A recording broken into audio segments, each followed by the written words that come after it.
Hello friends, आप सभी को नमस्कार, जय जोहार। आज के हमारे इस वीडियो में हम ग्लोबल वार्मिंग अर्थात वैश्विक तापन पर चर्चा करेंगे। इसे जलवायु परिवर्तन हरित गृह प्रभाव के नाम से भी जाना जाता है। आज के हम इस वीडियो में ग्लोबल वार्मिंग क्या है, इसके क्या कारण हैं और इसका मानव प्रकृति पर क्या प्रभाव पड़ता है तथा वैश्विक स्तर पर ग्लोबल वार्मिंग के लिए किए गए प्रयास और सम्मेलनों पर विस्तृत चर्चा करेंगे। यह वीडियो आपके आने वाली एक दिवसीय एग्ज़ाम जैसे सीजीपीएससी, व्यापम, एसीएफ सारे परीक्षाओं के लिए समान रूप से कारगर है। आशा करते हैं कि आपको ये वीडियो पसंद आएगा। अगर पसंद आए तो प्लीज़ लाइक करिए, सब्सक्राइब करिए, शेयर करिए। तो चलिए आज का ये वीडियो स्टार्ट करते हैं। ग्लोबल वार्मिंग क्या है? सामान्य अर्थों में ग्लोबल वार्मिंग से तात्पर्य पृथ्वी की औसत तापमान में वृद्धि है। पृथ्वी की औसत तापमान में वृद्धि है अर्थात rising the temperature of earth surface, ये ग्लोबल वार्मिंग है। कि ग्लोबल, ठीक है, अर्थात मतलब पृथ्वी हो गया, वार्मिंग मतलब गर्म होना, मतलब जो हमारे पृथ्वी का गर्म होना, ये ग्लोबल वार्मिंग है। औसत तापमान से आशय 14 डिग्री सेंटीग्रेड है। ये आपसे कभी पूछ सकता है कि हमारे पृथ्वी अर्थ का औसत तापमान कितना है? 14 डिग्री सेंटीग्रेड है। अर्थात ग्लोबल वार्मिंग क्या है कि पृथ्वी का जो औसत तापमान में वृद्धि, एक लाइन में आप याद रखेंगे, पृथ्वी के औसत तापमान में वृद्धि ग्लोबल वार्मिंग। औसत तापमान कितना है? 14 डिग्री सेंटीग्रेड। सर्वप्रथम 1824 में एक व्यक्ति जोसेफ फोरियर ने प्रथम बार ग्रीन हाउस गैस या ग्रीन हाउस इफेक्ट के बारे में चर्चा की, इस पर संकल्पना की। अब देखते हैं कि ग्रीन हाउस इफेक्ट क्या है। ठीक है, ग्रीन हाउस इफेक्ट या अपना ग्लोबल वार्मिंग अलग नहीं है, एक दूसरे से कनेक्टेड ही है। ग्लोबल वार्मिंग जो है अपना rising the temperature of earth surface अर्थात पृथ्वी के तापमान में वृद्धि है, और ग्रीन हाउस इफेक्ट वह प्रक्रिया है जिसके माध्यम से ये पृथ्वी का तापमान में वृद्धि होती है। इसीलिए देखते हैं कि ग्रीन हाउस इफेक्ट क्या है। ग्रीन हाउस इफेक्ट या हरित गृह प्रभाव एक प्राकृतिक प्रक्रिया है जिसमें ग्रीन हाउस गैसों के द्वारा इंफ्रारेड विकिरणों के अवशोषण से वायुमंडल के तापमान में वृद्धि होती है। चलिए इसको बड़े आसानी तरीके से समझने की कोशिश करते हैं। देखिए, सूर्य की किरणें हमारे धरती पृथ्वी तक आती हैं। हमारे पृथ्वी के वायुमंडल में जो है विभिन्न गैसें मौजूद हैं। इन गैसों के द्वारा जो सूर्य की विकिरणें जब पृथ्वी की सतह से टकरा करके जब वो वापस लौटती हैं तो इन गैसों के द्वारा उन विकिरणों को अवशोषित कर लिया जाता है।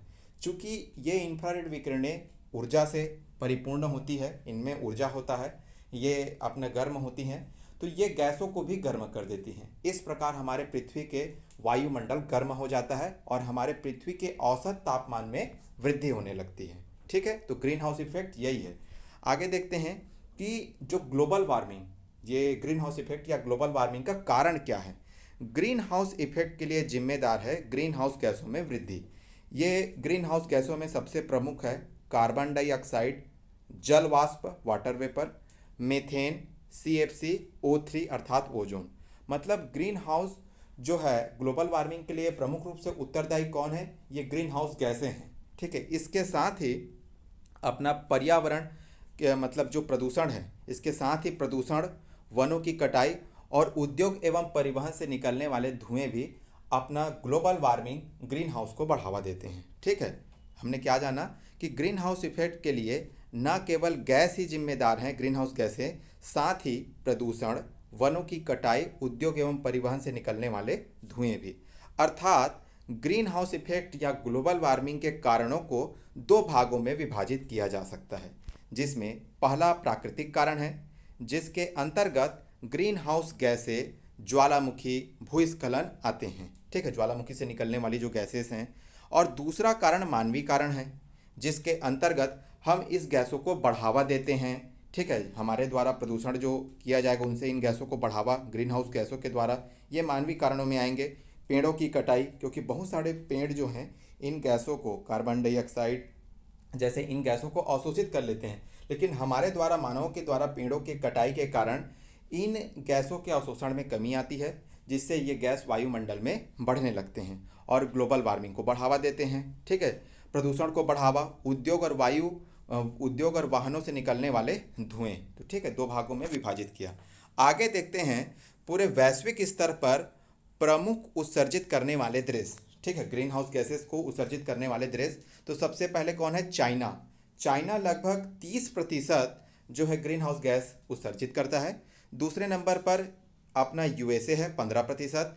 तीसरे नंबर पर यूरोपीय संघ 9%। और चौथे नंबर पर भारत है 7% ग्रीन हाउस गैसेस उत्सर्जन करने के साथ। इसके प्रभाव को दो भागों में विभाजित किया जा सकता है। हम देखते हैं कि जो ग्लोबल वार्मिंग है या ग्रीन हाउस इफेक्ट, इसके जो क्या प्रभाव पड़ेंगे, तो इसके प्रभाव को दो भागों पर विभाजित किया जा सकता है। पहला, पृथ्वी पर क्या प्रभाव पड़ता है। दूसरा, मानव पर क्या प्रभाव पड़ता है। पहला, पृथ्वी पर प्रभाव देखिए क्या क्या हो।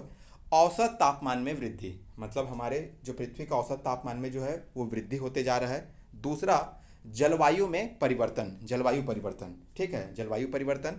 तीसरा है ग्लेशियरों का पिघलना, बड़े बड़े, अब टेम्परेचर बढ़ेगा तो बड़े बड़े जो हिमखंड है, जो ग्लेशियर है, वो पिघलेंगे और इनके पिघलने से समुद्र तल में वृद्धि होने लगेगी। जो समुद्र तल है, जो वो है, जो समुद्र का जो पानी है, वो जो लेवल है वो बढ़ने लगेगा, ठीक है, और जैव विविधता को क्षति पहुंचेगी। तो ये पृथ्वी पर प्रभाव है।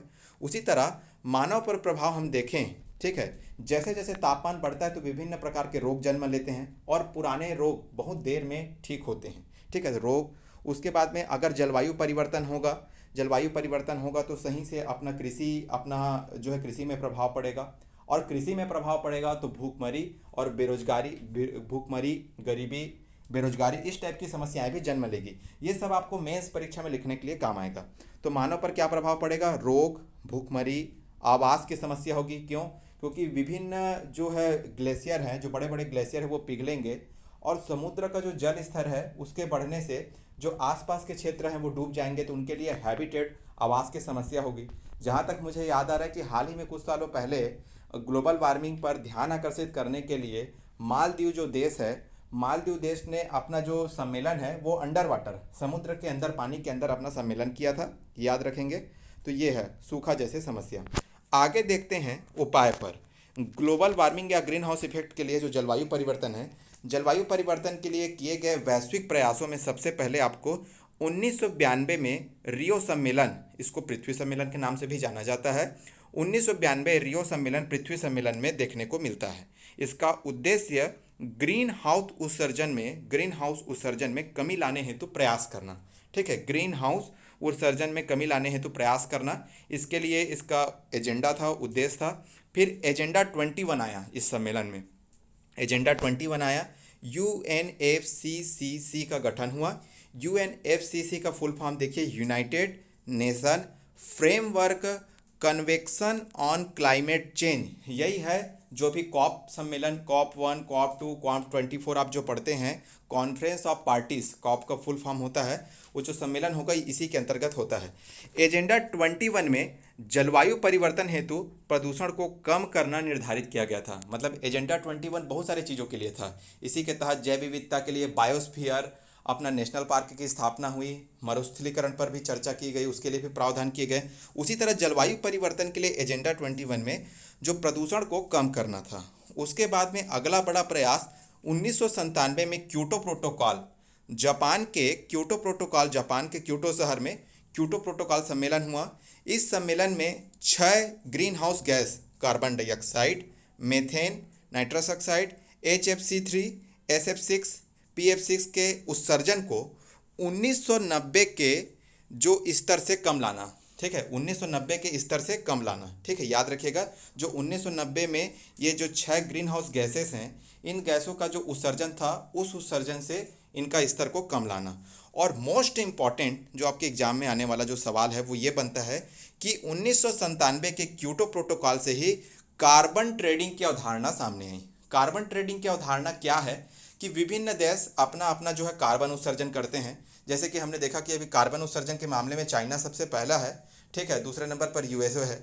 तो इसी तरह इसमें कार्बन ट्रेडिंग, अगर कोई देश अपने औसत कार्बन खपत से कम करता है तो वो अपने कार्बन ट्रेडिंग व्यापार के तहत अपने कार्बन किसी विकसित देश को बेच करके उससे पैसे ले सकता है, ठीक है, ये है कार्बन ट्रेडिंग। कार्बन ट्रेडिंग में भारत सबसे आगे है, याद रखिएगा।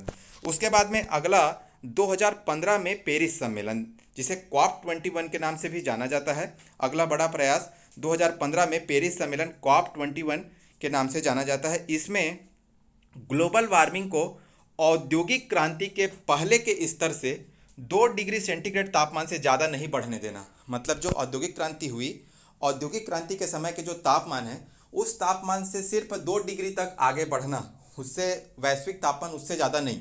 इस पर अपना सहमति, इस पर अपना चर्चा हुई। लेकिन ये सम्मेलन जो है अमेरिका के पीछे हटने से सही तरीके से लागू नहीं हो पाया, याद रखिएगा।